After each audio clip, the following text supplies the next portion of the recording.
Představte si to. Sedíte jednoho rána na lavičce v městském parku. Město kolem vás hučí. Projíždějí auta. Lidé spěchají do práce. A najednou u vašich nohou přistane malý hnědošedý ptáček, nakloní hlavu, podívá se na vás jedním okem, poskočí blíž. Vrabec. Nejobvyklejší, nejběžnější, nejneviditelnější pták na světě.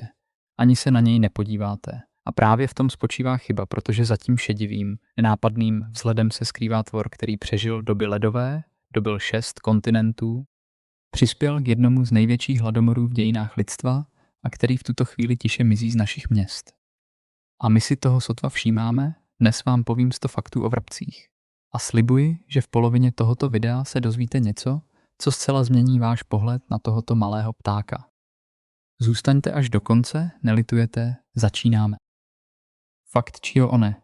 Vrabec vlastně není obyčejný vrabec. Vrabec domácí, ten, který poskakuje po chodnících Prahy, Brna nebo Ostravy, patří do čeledi Passeridae, vrabců starého světa. Dlouho byl považován za variantu tkalce, toho afrického ptáka, který plete složitá hnízda ve tvaru váčku. Dnes je klasifikován v čeledi Passeridae. Ale když řeknete vrabec a představíte si šedého ptáčka na chodníku, myslíte na zvíře méně příbuzné pravým vrabcům, než by se mohlo zdát, fakt či rod. Latinský název vrabce domácího je Passer domesticus. Slovo domesticus pochází z latinského domus, což znamená dům. Jméno mu dal sám Carl von Linné v roce 1758. A je naprosto výstižné. Tento pták doslova nemůže žít bez lidského sídla. Vědci dokumentovali případy, kdy celé populace vrabců zahynuly poté, co lidé opustili své vesnice. Nejsme jejich sousedé. Jsme jejich životní prostředí. Fakt čuch 3. Vrabec je jeden z nejrozšířenějších divokých ptáků na světě. Obývá všechny kontinenty kromě Antarktidy. Od nejsevernějších okrajů Skandinávie po jih Argentiny, od prašných vesnic Indie po mrakodrapy Paříže. Všude, kde jsou lidé, jsou vrabci. Nejsou lidé, nejsou vrabci. Toto pouto je tak silné, že vědci používají speciální termín. Antropozávislý druh, závislý na člověku, nikde bez nás, fakt čísio foru. Vrabec domácí měří jen 16 cm na délku. Přibližně tolik, co tužka. Položte tužku na stůl, to je velikost vrabce od zobáku po ocas. Váží mezi 24 a 39,5 g. Průměrný vrabec váží asi 28 g. Méně než 2 lžíce cukru. Méně než baterie AA. Tvor, který se vejde do dětské dlaně a přesto jeden z nejpočetnějších na zemi, Facchino fief. Navzdory malé velikosti bije srdce vrabce neuvěřitelnou rychlostí 460 úderů za minutu v klidu. 460. Pro srovnání lidské srdce v klidu bije asi 70krát. Srdce vrabce pracuje téměř 7krát rychleji a za letu se tato frekvence ještě zvyšuje. V tomto tempu vykonává malý motorek v hrudi vrabce asi 8 kontrakcí za sekundu. Nestačíte zamrkat a jeho srdce již udeřilo 4krát. Fakt či 6. Tělesná teplota vrabce je asi 42 stupňů Celsia.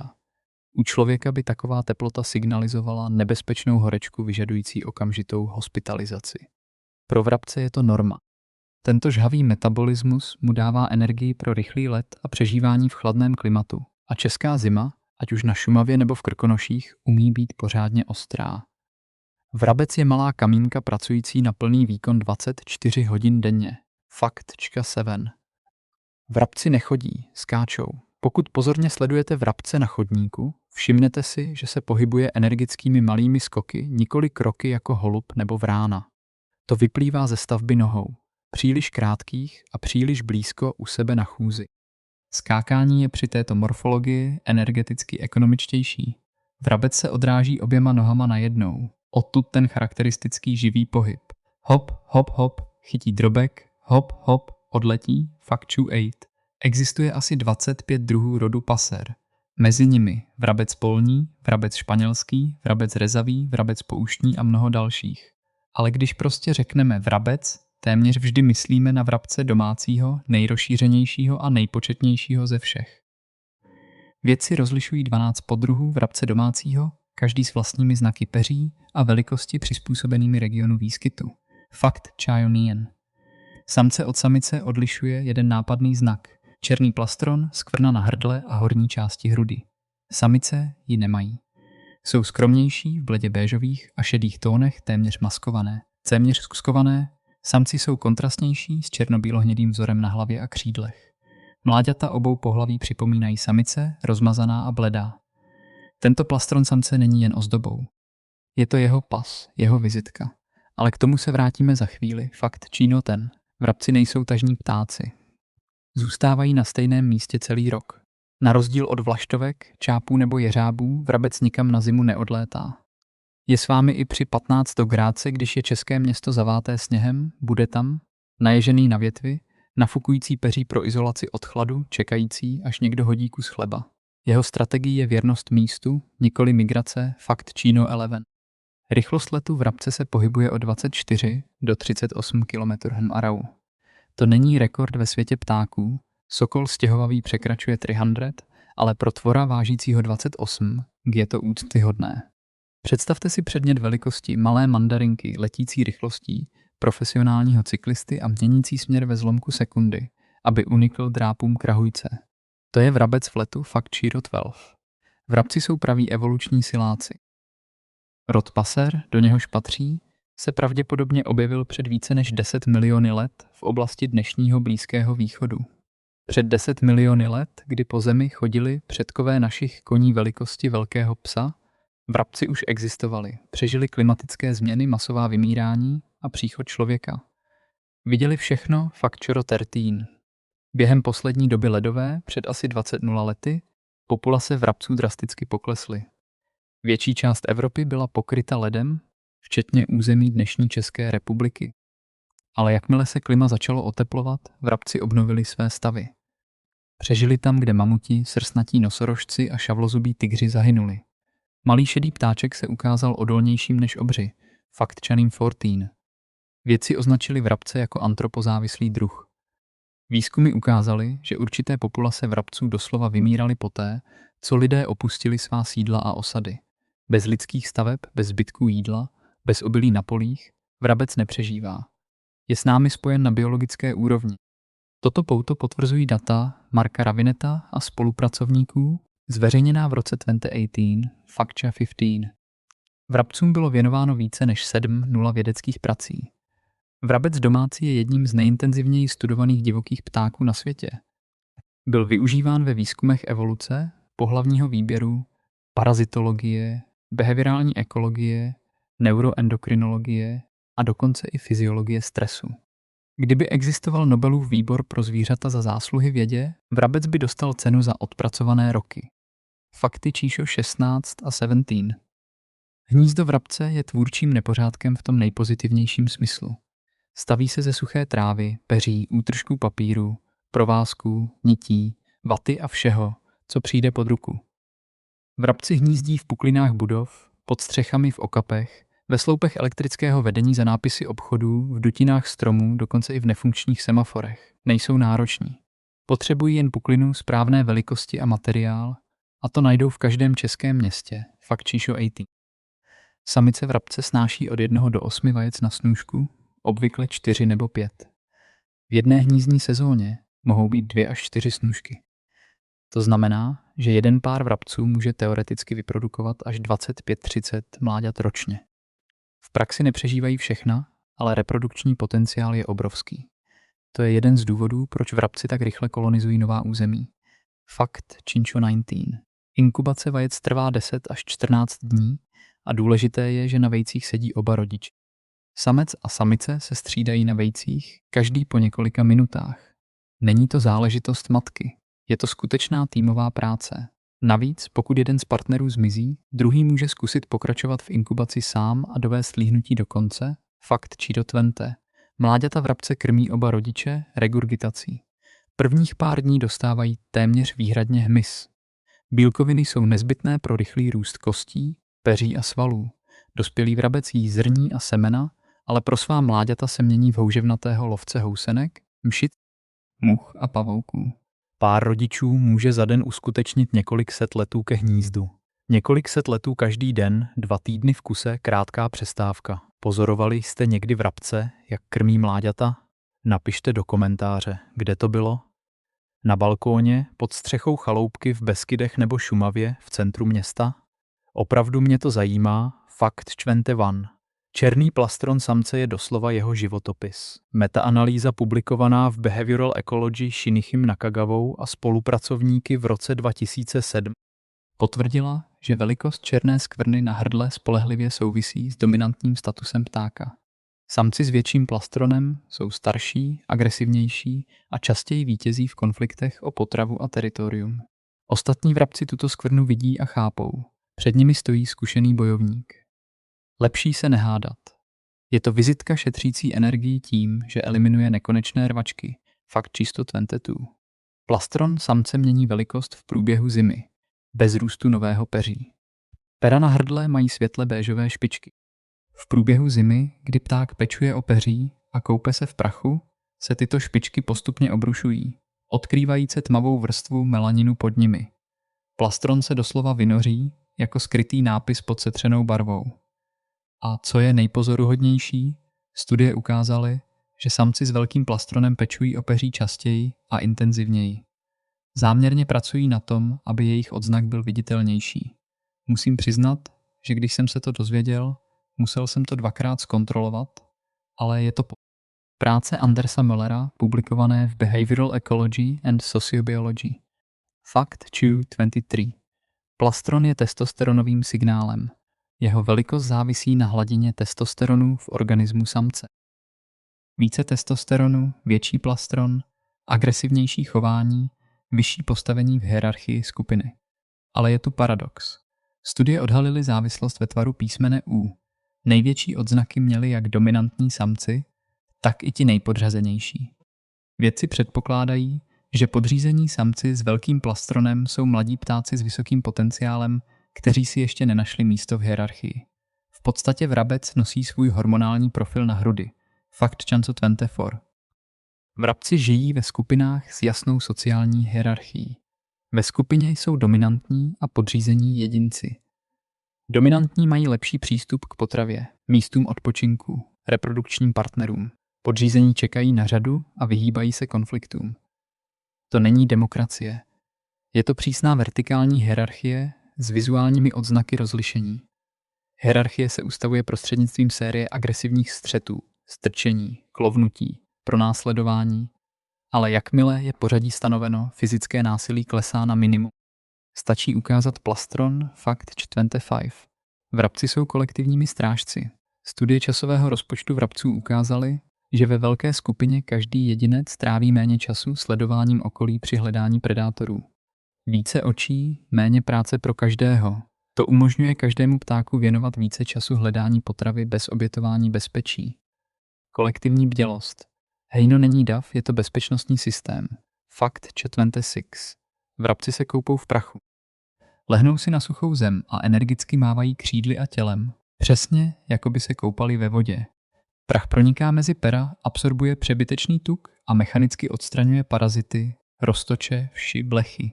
To není špinění pro špinění. Je to hygienická péče zdokonalovaná miliony let evoluce. Vrabci dokonce brání svá koupaliště před ostatními jedinci. Pokud vidíte skupinu vrabců, jak se hádá v malé, suché prohlubny trávníku v parku, není to rvačka o jídlo. Je to fronta ke koupelně. Fakt 27.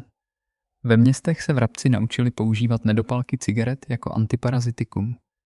Výzkumníci z Národní autonomní univerzity Mexika vedení Montserrat Suárez Rodríguez objevili v roce 2012 něco úžasného. Vrabci a vrabci domácí v Mexico City záměrně rozebírali nedopalky a vplétali filtry do svých hnízd. V hnízdech vrabců bylo průměrně nalezeno 8 cigaretových filtrů. Nikotin a další chemikálie v použitých filtrech odpuzují roztoče a jiné parazity. Čím více filtrů v hnízdě, tím méně parazitů. Výsledky byly publikovány v Biology Letters. To mě osobně nejvíce ohromilo. Pták, který ovládl chemickou obranu pomocí lidského odpadu. Fakt 28. Ale toto samoléčení má temnou stránku. Tytíž mexičtí výzkumníci poté prokázali, že nikotin způsobuje genotoxické poškození u kuřat. V krvi mláďat z hnízd s mnoha filtry byl nalezen zvýšený počet chromozomálních aberací. Vrabec doslova stojí před volbou, parazity nebo jed. A volí jed, protože roztoče a vši zabíjejí mláďata rychleji. Není to ideální řešení. Je to kompromis, v němž neexistuje dobrá volba, fact cheese 29. Vrabci jsou potravními oportunisty. Základní strava, semena a obiloviny. Ale jedí doslova vše, co najdou a jsou schopni spolknout. Drobky chleba, zbytky z odpadkových košů, pizzu, rýži, těstoviny, hmyz, pavouky, ovoce, bobule, pupeny stromů. Výzkumníci z Cornell Lab of Ornithology pozorovali vrabce, jak kradou potravu červenkám. Probodávají květy, aby nasávali nektar a dokonce klovají kousky masa. Nikdy nejsou vybíraví, factito terty. Zpěv vrabce není zpěv v tom smyslu, jak ho chápeme. Žádné trylky slavíka, žádné melodie drozda. Jeho základní zvuk je jednoduché cvrlikání. Ale vědci rozlišují až 4 různé typy tohoto zvuku, každý s jiným významem. Samci bez partnerky cvrlikají zvláště často, až 60-100krát za hodinu. Je to zoufalý, nepřestávající výkřik. Jsem tu, jsem volný, mám hnízdo, všimněte si mě. Samice cvrlikají mnohem méně, asi 4krát za hodinu. Nepotřebují se inzerovat, oni vybírají, fact cheese 31. Vrabci jsou mnohem inteligentnější, než vypadají. V roce 1991 novozélandští vědci zdokumentovali neuvěřitelné chování. Vrabci v Aucklandu se naučili aktivovat senzory automatických dveří supermarketů. Pták přiletěl k infračervenému senzoru, dveře se otevřely, vrabec vstoupil a jedl. Pozorování bylo publikováno v Wilson Journal of Ornithology. Od té doby bylo podobné chování zaznamenáno v restauracích, železářstvích a kavárnách po celém světě. Upřímně řečeno, když jsem se to dozvěděl, nepřekvapilo mě, že to dělají, překvapilo mě, že se to naučili sami. Fakt 42. Vrabci se dokáží učit sociálně. Pokud jeden vrabec najde nový zdroj potravy nebo ovládne novou techniku, ostatní tuto dovednost rychle přebírají pozorováním úspěšného kolegy. Skupina funguje jako distribuovaná síť průzkumníků, každý je zároveň žákem i učitelem. Není to slepý instinkt. Je to kulturální přenos dovedností, přinejmenším na úrovni dívej se, jak to dělá a opakuj. Fakt Chick 33. Vrabec vidí svět jinak než my. Jeho oči jsou umístěny po stranách hlavy, což mu dává panoramatické zorné pole blízké 360 stupňů. Vidí současně dopředu, dozadu a na obě strany. Když vrabec nakloní hlavu a dívá se na vás jedním okem, nečumí na vás, aktivuje binokulární vidění, aby odhadl vzdálenost, zatímco druhým okem sleduje celý zbytek prostoru. Připlížit se k vrabci nepozorovaně je téměř nemožný úkol. Fakt Čínu 34 vrabci vidí v ultrafialovém spektru. Člověk má 3 typy receptorů barev, červenou, zelenou, modrou. Vrabci mají 4, včetně UV receptoru. Svět je pro ně doslova světlejší a složitější než pro nás. Peří, které nám připadá šedé a matné, může v ultrafialovém světle pro jiného vrabce zářit a přelévat se. My vidíme šedého ptáka. Oni se navzájem vidí v barvách, které si ani nedokážeme představit. Fakt 35. Vrabci ve městě spí ve skupinách. Chladnými nocemi se shromažďují v desítkách, dokonce stovkách, na chráněných místech, pod střechami, v nikách budov, v hustých keřích, za reklamními panely. Tisknou se k sobě, aby si zachovali teplo. Říká se tomu společná noclehárna.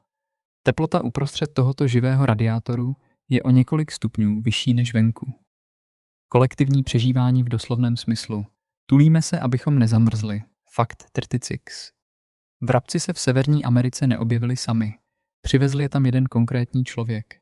V roce 1851 Nicholas Pike, ředitel Brooklyn Institute, vypustil 8 párů domácích vrabců dovezených z Anglie na břehu East River v Brooklynu v New Yorku. Cíl? Boj s housenkami ničícími městské stromy. První party se neuchytila, ale Pík se nevzdal. V roce 1853 osobně odjel do Liverpoolu, koupil asi 100 ptáků a přivezl je přes Atlantik. Tak to všechno začalo, Fakt 37. Do roku 1900 vrabec dosáhl skalnatých hor. Za půl století pták vážící 28 dobyl celý kontinent. Další vypouštění v San Francisku a Salt Lake City na počátku 70. let 19. století tomuto procesu pomohla. Lidé sami přepravovali vrabce z města do města, instalovali budky pro hnízdění, eliminovali predátory na svém území. Byl to pravý kult introdukce s nevratnými důsledky, Fakt 48. Hlavní tajemství úspěchu vrabce v Americe 19. století? Koně. Veškerá městská doprava byla koňská. Koně zanechávali na cestách nestrávená zrna obilovin. Semena z koňského hnoje byla pro vrabce pravým bufetovým stolem. Každá stáj, každé koryto, každý chodník byl zdrojem potravy. Celá dopravní infrastruktura obrovské země pracovala pro malého ptáčka, fact sheet 39. Když automobil nahradil koně, vrabci na tom utrpěli. Ulice se staly čistšími, semena zmizela z cest, stáje se uzavřely. Historik ornitologie Dennis Summersmith popsal toto období jako první těžký úder pro městské vrabce dlouho před moderní ekologickou krizí. První vlna poklesu, druhá se ukázala být mnohem ničivější, fakt čích je 40. Dnes ve Spojených státech žije asi 7 milionů domácích vrabců. Toto číslo se zdá obrovské, ale v roce 1940 jich bylo asi 150 milionů. Podle dat American Bird Conservancy je to pokles více než 20násobný za 8 desetiletí. Příčiny zatím nejsou plně objasněny. Industrializace zemědělství je jednou z hlavních hypotéz, fakt G41.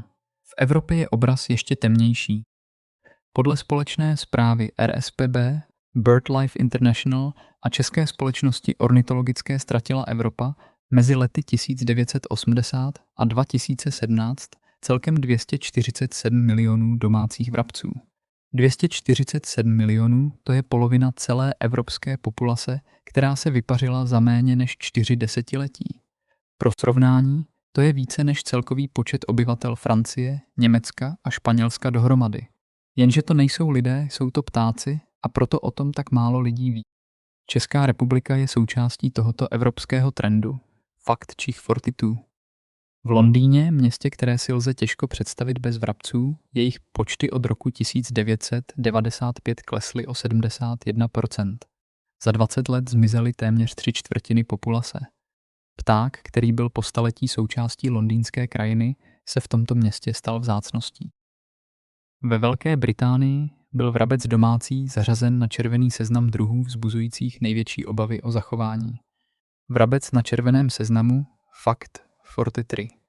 V Paříži je situace ještě dramatičtější. 15leté studie probíhající od roku 2003 do roku 2017, zahrnující téměř 200 pozorovacích bodů, zaznamenaly pokles počtu vrabců o 89%. Práce byla publikována v recenzovaném časopise Urban Ecosystems. Jedno z nejhustěji zalidněných měst Evropy a vrabec se v něm stal ohroženým druhem. Upřímně řečeno, když jsem tu číslici četl, přišla mi neuvěřitelná, ale data jsou tu a jsou potvrzena.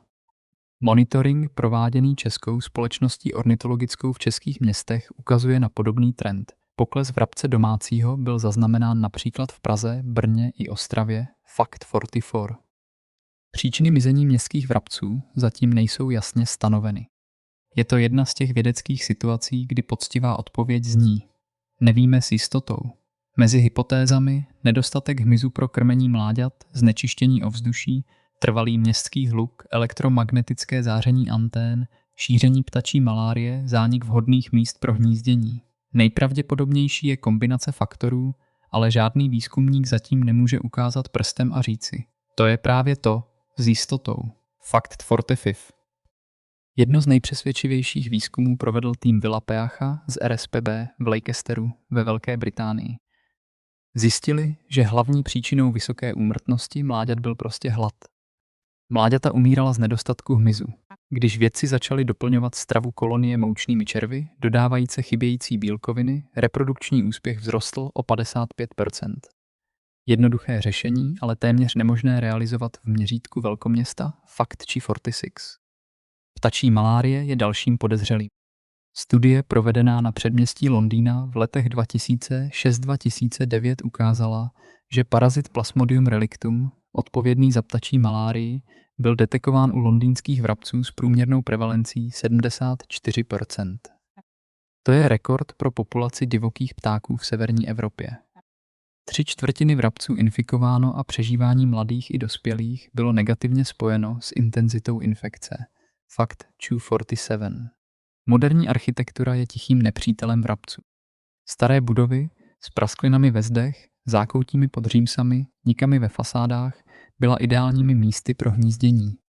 ale moderní fasády, hladké, zateplené, hermetické, se zasíťovanými větracími otvory, zatmlelými prasklinami, každá renovace, každé zateplení budovy, každá rekonstrukce ničí hnízdo, které se nikde nemůže znovu vytvořit. V České republice program energetických renovací budov, ač důležitý pro energetickou účinnost, tento proces urychluje. Mnohá česká města jako Praha nebo Brno začínají prosazovat předpisy vyžadující instalaci budek pro ptáky při rekonstrukcích panelových domů. Fakty Čairo 40 850 v originálu vynechány v číslování, přecházíme ke klíčovému historickému fragmentu. Fakt či 50 an. Stovky milionů lidí bylo mobilizováno ke zničení vrabců. Děti pětileté, starci, dělníci, žáci, všichni byli naverbováni do války s ptákem. Střílelo se na vrabce prakem, chytali se do sítí, ničila se hnízda, rozbíjela vejce, zabíjela mláďata. Nejmasovnější a nejstrašnější metoda, tisíce lidí stály hodiny na ulicích a polích, bušíce do hrnců, misek a bubnů, nedovolujíce vrabcům přistát. Ptáci kroužili ve vzduchu, až padali mrtví vyčerpáním. Bylo to organizováno všude. Bylo to systematické, Fact 52. Podle neúplných oficiálních dat bylo jen v roce 1958 zničeno nejméně 200 milionů vrabců. Některé zdroje uvádějí číslo 2 miliardy ptáků za celou dobu trvání kampaně. Přesná data nelze rekonstruovat, byla to éra propagandy, překračování norem a zpráv o nadplnění, nikoli objektivních statistik. Ale rozsah zkázy nikdo nezpochybňuje, Fact 53. Důsledky přišly velmi rychle. Bez vrabců populace kobylek a jiného škodlivého hmyzu explodovaly. Vrabec byl klíčovým predátorem kontrolujícím počty hmyzu. Když byl odstraněn, nic nemohlo zastavit jejich množení. Obrovské roje kobylek se vrhly na pole. Stovky tisíc tun obilovin bylo zničeno. Ekosystém, z něhož byl vytržen jeden malý prvek, se zhroutil jako domeček z karet, Fact 54. Velký čínský hladomor trval od roku 1959 do roku 1961. Podle různých odhadů zahynulo mezi 15 a 55 miliony lidí. Příčiny tohoto hladomoru byly složité a mnohonásobné. Nucená kolektivizace, sucho, katastrofální agrární politika. Ale zničení vrabců sehrálo měřitelnou, dokumentárně potvrzenou roli. Malý šedý ptáček a miliony lidských životů, Fact 55. V roce 1960 Mao přiznal chybu. Vrabec byl tiše odstraněn ze seznamu 4 škůdců a nahrazen štěnicí. Aby pomohla obnově ekosystému, Čína dovezla 250 nula vrabců ze Sovětského svazu v rámci naléhavého záchranného plánu. Ale ekosystém byl již zpustošen. Důsledky byly pociťovány ještě mnoho let. Fact 56. Řekněte mi upřímně, věděli jste o tomto příběhu? Věděli jste, že malý šedý pták, jemuž nevěnujeme žádnou pozornost, byl jednou z příčin největšího hladomoru v dějinách lidstva? Napište do komentáře, jestli to pro vás bylo překvapení. Pro mě tento příběh zůstává jedním z nejotřesnějších příkladů křehkosti rovnováhy přírody. Fakt 257. V roce 2025 ekonom Earl Frank z Chicagské univerzity a jeho spolupracovníci zveřejnili pracovní dokument pro National Bureau of Economic Research. V němž kvantifikují důsledky zničení vrabců v Číně. Studie potvrdila, že lokální eliminace vrabců měla přímý, statisticky významný vliv na výnosy obilovin a míru úmrtnosti hladem v postižených regionech. Fakt či 58. Vrabec není jen pojídač semen. V hnízdní sezóně se mění v aktivního a odhodlaného lovce hmyzu. Jeden pár vrabců zničí v průběhu jedné sezóny tisíce housenek, mšic, brouků a larev. Právě tuto ekosystémovou roli čínští úředníci nebrali v úvahu. Viděli jen obilí, které vrabec jí. Neviděli kobylky, které chytá. Klasický případ, kdy řešení jednoho problému vytváří problém 10krát větší. Fact 59. Konflikt mezi člověkem a vrabcem není jen čínský příběh. V Severní Americe již v roce 1889 Walter Burroughs z Biologického úřadu USA publikoval 400stránkovou zprávu Anglický vrabec v Severní Americe, doporučující zakládání loveckých klubů pro organizované vyhubení. V roce 1903 ornitolog William Dawson psal, že introdukce anglického vrabce je nepochybně nejsmutnější událostí v celých dějinách americké ornitologie. Válka s vrabci je světovou tradicí, fakt číslo 60. V Severní Americe je vrabec domácí oficiálně invazním druhem. Agresivně vytlačuje původní ptáky z jejich hnízd, zejména modráka východního, vlaštovku fialovou a sýkoru uhelníčka. Vrabci obsazují budky pro hnízdění a neváhají vyhazovat ptáky, kteří již sedí na vejcích. Byly zdokumentovány případy, kdy vrabci zabíjeli mláďata, dokonce i dospělce konkurenčních druhů přímo v hnízdě. Není to hezké, ale je to tvrdé, fakt 61. Paradox. Vrabec domácí je jedním z mála druhů divokých ptáků v Severní Americe, který není chráněn zákonem o stěhovavých ptácích. Důvod je prostý. Tento zákon se vztahuje pouze na původní druhy. Vrabec je cizinec. Legálně ho lze chytit, chovat jako domácího mazlíčka, dělat s ním, co chcete. Právní systém ho nepovažuje za svého, přestože žije na kontinentu téměř 200 let. V České republice je situace jiná, vrabec domácí je chráněn zákonem o ochraně přírody a krajiny. Fakt 62. Vrabec je jedním z nejstarších kulturních ptáků lidstva. Ve starém Egyptě byli vrabci považováni za posvátné. Spojovali se s bohyní Isidou, patronkou dětí, žen a přírody. Egypťané věřili, že vrabci chytají duše zemřelých a přenášejí je na onen svět. Hieroglyf zobrazující vrabce byl v písmu používán k označení pojmů malý, úzký nebo špatný. Ale samotný pták byl symbolem plodnosti a znovuzrození. Dvojakost vnímání, která přežila tisíciletí. Fakt 263. Ve starém Řecku byl vrabec posvátným ptákem Afrodity, bohyně lásky. Věřilo se, že vrabci symbolizují vášeň, věrnost a pravou lásku. Zobrazovali se, jak táhnou Afroditin vůz po boku holubů a labutí. Ironie spočívá v tom, že antičtí autoři zároveň považovali vrabce za jednoho z nejvášnivějších a nenasytnějších ptáků. Řekové v tom patrně neviděli rozpor, ale jednotu. Fakt 64. V Bibli je vrabec jedním z nejznámějších symbolů boží prozřetelnosti. V Matoušově evangeliu stojí: neprodávají se dva vrabci za haléř a přece ani jeden z nich nespadne na zem bez vědomí vašeho otce. A zbyl nejmenší římskou mincí. Vrabec doslova stál půl haléře a přesto není zapomenut. Tento obraz je jedním z nejmocnějších poselství o hodnotě každého živého tvora, fakt 65. V Japonsku se vrabec nazývá Suzume a zaujímá důležité místo ve folkloru. Slavná japonská pohádka Shitakiri Suzume, vrabec uříznutým jazykem, vypráví o hodném starcovi, zlé babizně a vrabci, který odměňuje dobrotu a trestá chamtivost. Tato pohádka patří ke klasice japonské dětské literatury a je každému Japonci známa od dětství. V japonské kultuře je vrabec moudrou, věrnou a spravedlivou postavou, fakt 66. V Číně je vrabec symbolem štěstí a jara. Pokud vrabec vletí do domu, je to dobrý znak. V Indonésii vrabec v domě ohlašuje svatbu nebo narození. Když vrabci zpívají sborem, očekávejte déšť. V mnoha kulturách je zabití vrabce považováno za špatné znamení, pověra, která přežila tisíciletí a která s přihlédnutím k čínské historii z roku 1958 možná není jen pověrou. I v české lidové tradici se říká, že kdo ublíží vrabci, přivolá na sebe smůlu. Fakt 66.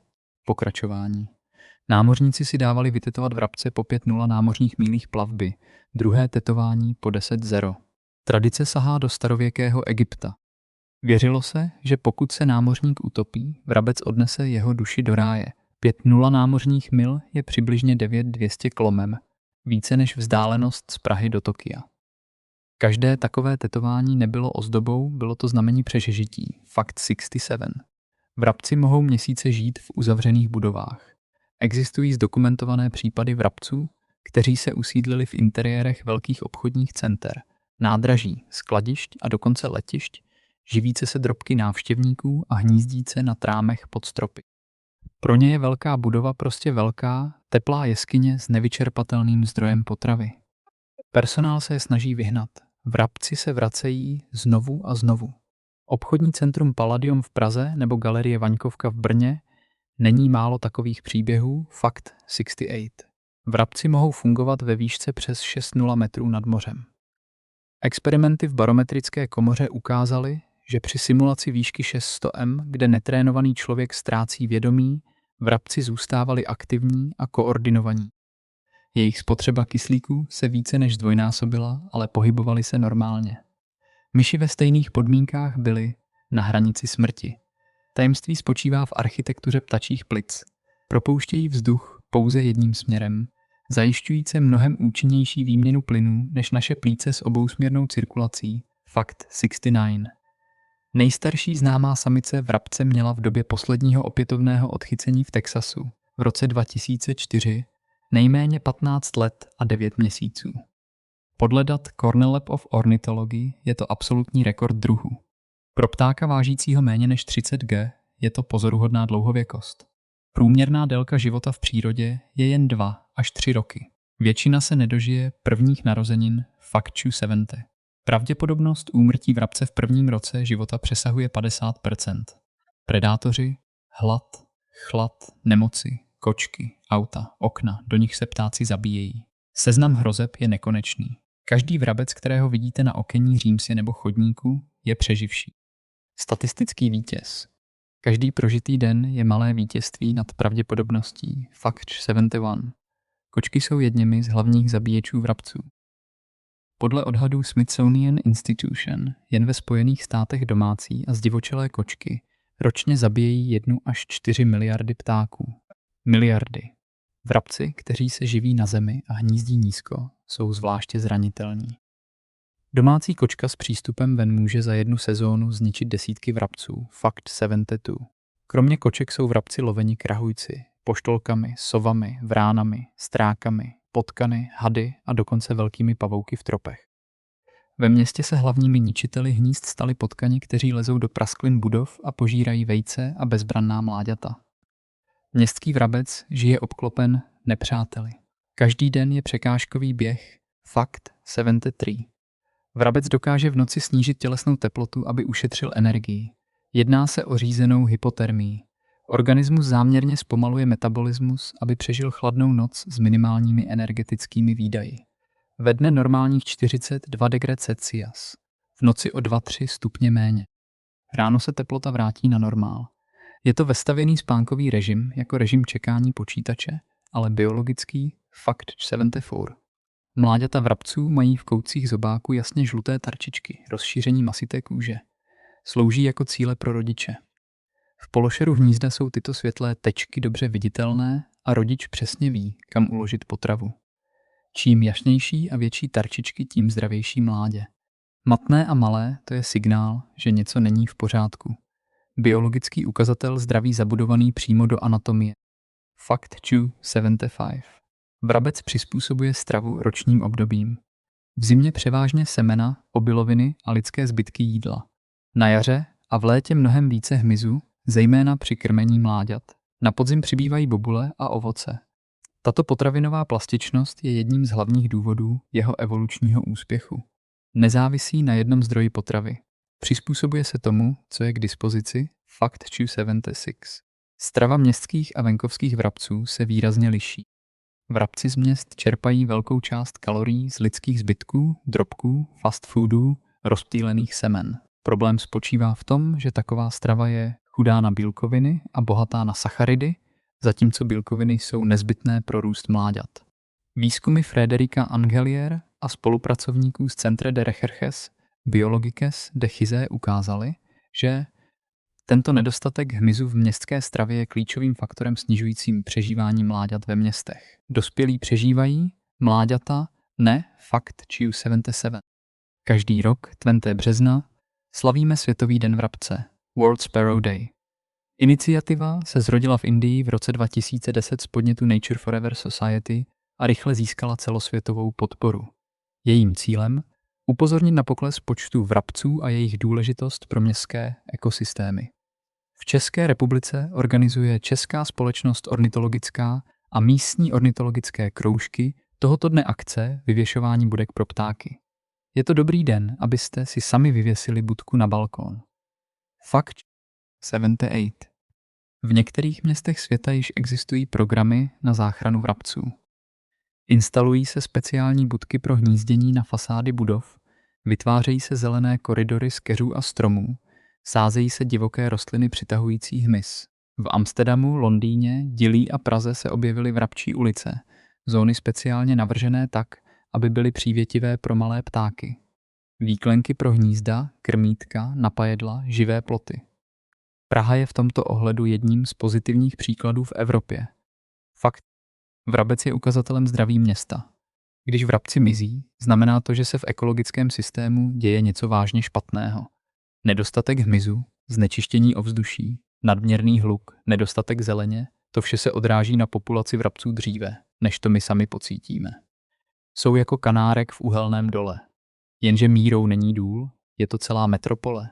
Když vrabci zmizeli z Londýna, ekologové z celé Evropy to přijali jako alarmující signál, fakt čanexu ejte. Otázka pro vás. Rozhlédněte se kolem. Vzpomeňte si na své dvorky, ulici, čtvrť. Kolik vrabců dnes vidíte ve srovnání s tím, co si pamatujete z dětství? Více? Méně? Nebo jste je prostě přestali vnímat? Napište do komentáře. To, co pozorujete, je pro mě důležité. Každé pozorování má hodnotu, fakt či 81. Vrabci jsou úžasnými rodiči. Oba partneři krmí mláďata, oba sedí na vejcích, oba chrání hnízdo před nepřáteli. Samec neopouští rodinu. Pracuje rovnocenně se samicí, často dokonce více. Navíc samec začíná stavět hnízdo ještě před tím, než najde partnerku. Hnízdo je jeho žádost o ruku, jeho nemovitost, jeho hlavní argument při dobývání pozornosti samice. Bez hnízda není rodiny, fakt či 82. Mláďata vrabců opouštějí hnízdo přibližně 14-16 dní po vylíhnutí 2 týdny. Za tuto dobu se malá, holá, růžová kulička velikosti nehtu promění v plně opeřeného, schopného letu dospělého ptáka. Neuvěřitelné tempo vývoje. Je to evoluční strategie, čím rychleji mládě opustí hnízdo, tím menší šance, že ho najde potkan, vrána nebo kočka. Rychlost je život, fakt číslo 83. Mladí vrabci po opuštění hnízda zůstávají pod péčí rodičů dalších 7-10 dní. Učí se hledat potravu, vyhýbat se predátorům, orientovat se v prostoru. Rodiče je krmí, volají na ně, varují před nebezpečím. Je to kritické období. Bez této péče většina mladých uhyne v prvních dnech po opuštění hnízda. Fakt čič 84. Pokud vrabec přežil svůj první rok života, jeho šance na přežití dalšího roku se výrazně zvyšují. Je to efekt zkušenosti. Naučil se vyhýbat kočkám. Našel dobré potravinové zdroje. Ví, kde jsou nejlepší úkryty.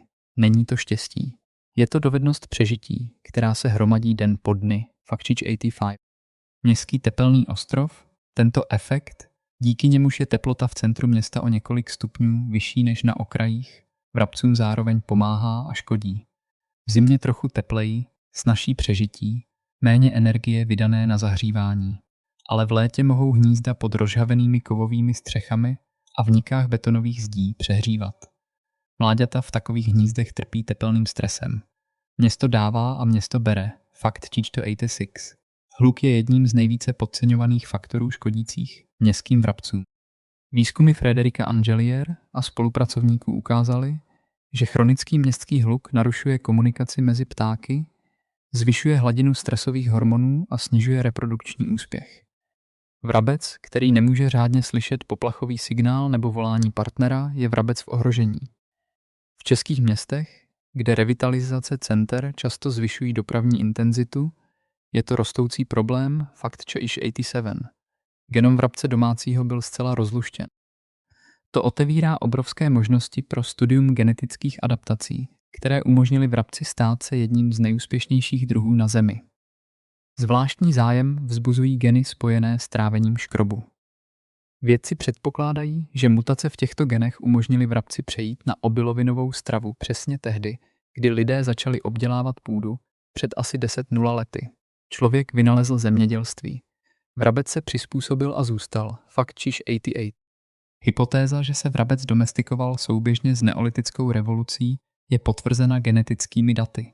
Když lidé začali pěstovat pšenici a ječmen na Blízkém východě, vrabci přicházeli na jejich pole a do vesnic a tam zůstali navždy, 10 0 let bok po boku, výrazně déle než životnost většiny velkých světových civilizací. Egypt, Řím, Byzanc vznikaly a zanikaly a vrabec stále žil po boku člověka. Žil při Přemyslovcích, při Karlu IV., při husitských válkách a žije dnes. Fakt 89. Vrabec je hluboce zakořeněn v české kultuře a jazyce. Přísloví lepší vrabec v hrsti než holub na střeše je jedním z nejrozpoznatelnějších českých lidových rčení o pragmatismu a životní moudrosti. Vrabec je v české tradici symbolem chytrosti, vynalézavosti a mazanosti, přežívání inteligencí, nikoli silou. Není to náhoda, po staletí jsme tohoto ptáka pozorovali tak zblízka, že se stihl zakořenit v naší řeči, fakt činhuninti. Městští vrabci zpívají na vyšších frekvencích než jejich venkovsky příbuzní. Není to mutace ani evoluce v klasickém smyslu, je to behaviorální plasticita, schopnost upravovat vokalizaci za života. Doslova zvyšují tón hlasu, aby byli slyšet přes hluk aut, klimatizací a stavenišť. Adaptace v reálném čase na svět, který je stále hlučnější. Fakt čininte an. Vrabci používají stráže. Zatímco se skupina živí na zemi, jedna nebo více ptáků zaujímají pozice na viditelných bodech, větvi, elektrickém drátu, plotu, střeše a sledují okolí. Když se objeví predátor, stráž vydá pronikavý poplachový výkřik a celá skupina se okamžitě vzmaní do vzduchu jako jeden oblak. Koordinace hodná vojenské jednotky. Nikdo není určen ke strážní službě. Role se rozdělují spontánně, ale systém funguje, fakt činimte tu. Vrabci si dokáží zapamatovat umístění krmítek a vracet se k nim den za dnem ve stejnou dobu. Pokud každý den v 8 hodin ráno krmíte vrabce, za týden vás budou čekat přesně v U. Mají vnitřní biologické hodiny a synchronizují je s vaším denním rozvrhem. Není to reflex, je to prostorová a časová paměť, fakt 93. Vrabci se přizpůsobili umělému osvětlení. Ve městě mohou hledat potravu dlouho po západu slunce díky pouličnímu osvětlení, dodatečná výhoda v zimě, kdy je den velmi krátký. Ale existuje i druhá stránka. Umělé světlo narušuje jejich cirkadiální rytmy, může rozregulovat sezónní hormonální cykly a potenciálně zvyšovat míru stresu, fakt 94. V Indii vyvolalo mizení vrabců z měst celonárodní společenské kampaně. Vdilí dobrovolníci instalují tisíce budek pro hnízdění, vedou ekologické lekce ve školách, natáčejí dokumentární filmy. Mohamed Dilawar, zakladatel Nature Forever Society, byl magazínem Time prohlášen za ekologického hrdinu. Vrabec se stal symbolem ekologického probuzení celého národa. Malý ptáček a miliony lidí, kteří se rozhodli za něj bojovat. Fakt 5. Vrabci jsou po desetiletí studování ve fyziologii stresu. Jejich kortikosteronová odpověď, hormonální reakce na nebezpečí, je dokonale zdokumentována a stala se referenčním bodem v komparativní endokrinologii. Vědci používají vrabce jako modelový organismus k pochopení toho, jak chronický stres, hluk, znečištění, přelidnění ovlivňuje zdraví, imunitu a dlouhověkost. Výsledky získané na vrabcích pomáhají pochopit mechanismy stresu u všech obratlovců, včetně nás. Fakt 96. A teď fakt k zamyšlení. Vrabec je jedním z mála živočišných druhů, který záměrně sledoval lidskou civilizaci po celém světě. Nikdo ho nedomestikoval, neskrotil, nechoval, nevybíral. Prostě šel v našich stopách, z Blízkého východu do Evropy, z Evropy do Ameriky, z kontinentu na kontinent, jako stín 10-0 let za sebou. A byl to jeho výběr, nikoli náš. Fakt 97. Vrabci přepravení na jiné kontinenty začali evolvovat. Severoameričtí vrabci se nyní výrazně liší od svých evropských předků, velikostí, zbarvením, fyziologií. Děje se to právě teď, před našima očima v reálném čase. Evoluce, kterou lze pozorovat nikoli v průběhu milionů let, ale desetiletí. Vrabec je živou laboratoří adaptace, fakt 98. Kdyby všichni vrabci na světě zmizeli, důsledky bychom pocítili všichni. Bez vrabců více škodlivého hmyzu. Více škůdců menší úroda. Menší úroda, dražší jídlo. To není hypotéza. Již se to stalo v Číně v roce 1958. Bez vrabců, bez rovnováhy, bez jídla. Katastrofa, fakt 99. Vrabec ukazuje jednoduchou, ale zapomenutou pravdu. V přírodě neexistují obyčejné nebo nevýznamné druhy. Každý prvek ekosystému je propojen s ostatními.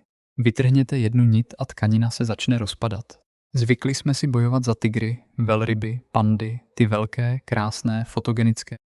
Ale nejdůležitější druhy se ukazují být těmi nejneviditelnějšími. Malé, šedé, tak obyčejné, že je přestáváme vnímat, fakt číslo 100. Vrabec je zrcadlem. Malým, šedým, matným zrcadlem, v němž se odráží vše, co děláme této planetě. Když města žila se zelenými dvorky, s hmyzem v trávě, se starými domy plnými trhlin a zákoutí, vrabci byli všude. Jejich cvrlikání bylo stejně přirozené jako šumění deště. Když jsme vše překryli betonem, vyhubili hmyz pesticidy a zapravili každou prasklinu plastem, vrabci začali odcházet. Tiše, bez paniky, bez titulků, bez demonstrací a petic. Prostě přestali být a v tomto tichém mizení je cosi děsivého, protože nestrácíme exotiku. Neamurského tygra, kterého většina z nás nikdy neviděla naživo, neplejtvá k obrovský tisíce kilometrů od nás. Ztrácíme to, co bylo s námi každý den, každé ráno, na každé okenní římsě, u každého kousku chleba. Vrabec není jen pták. Je to 10 let společné historie. Je to tvor, který si nás vybral tehdy, kdy jsme se teprve učili sít první zrna. Přežil doby ledové, války, říše a revoluce. Přežil dokonce i záměrné vyhubení organizované celou jednou zemí. A zde ho máme dnes, jak tiše odchází. Ne proto, že jsme se rozhodli ho zabít, ale proto, že jsme vytvořili svět, v němž již není místo k životu. A pokud tento pták, který nás 10 let neopustil ani na jediný den, začíná odcházet, možná stojí za to se zastavit a zamyslet. Ne nad vrabci, nad sebou samými. Pokud byl pro vás tento materiál přínosný, budu vděčný za vaši podporu. Zanechte palec nahoru, přihlaste se k odběru kanálu Divoká planeta a sdílejte toto video s těmi, kteří milují přírodu. Nasledanou.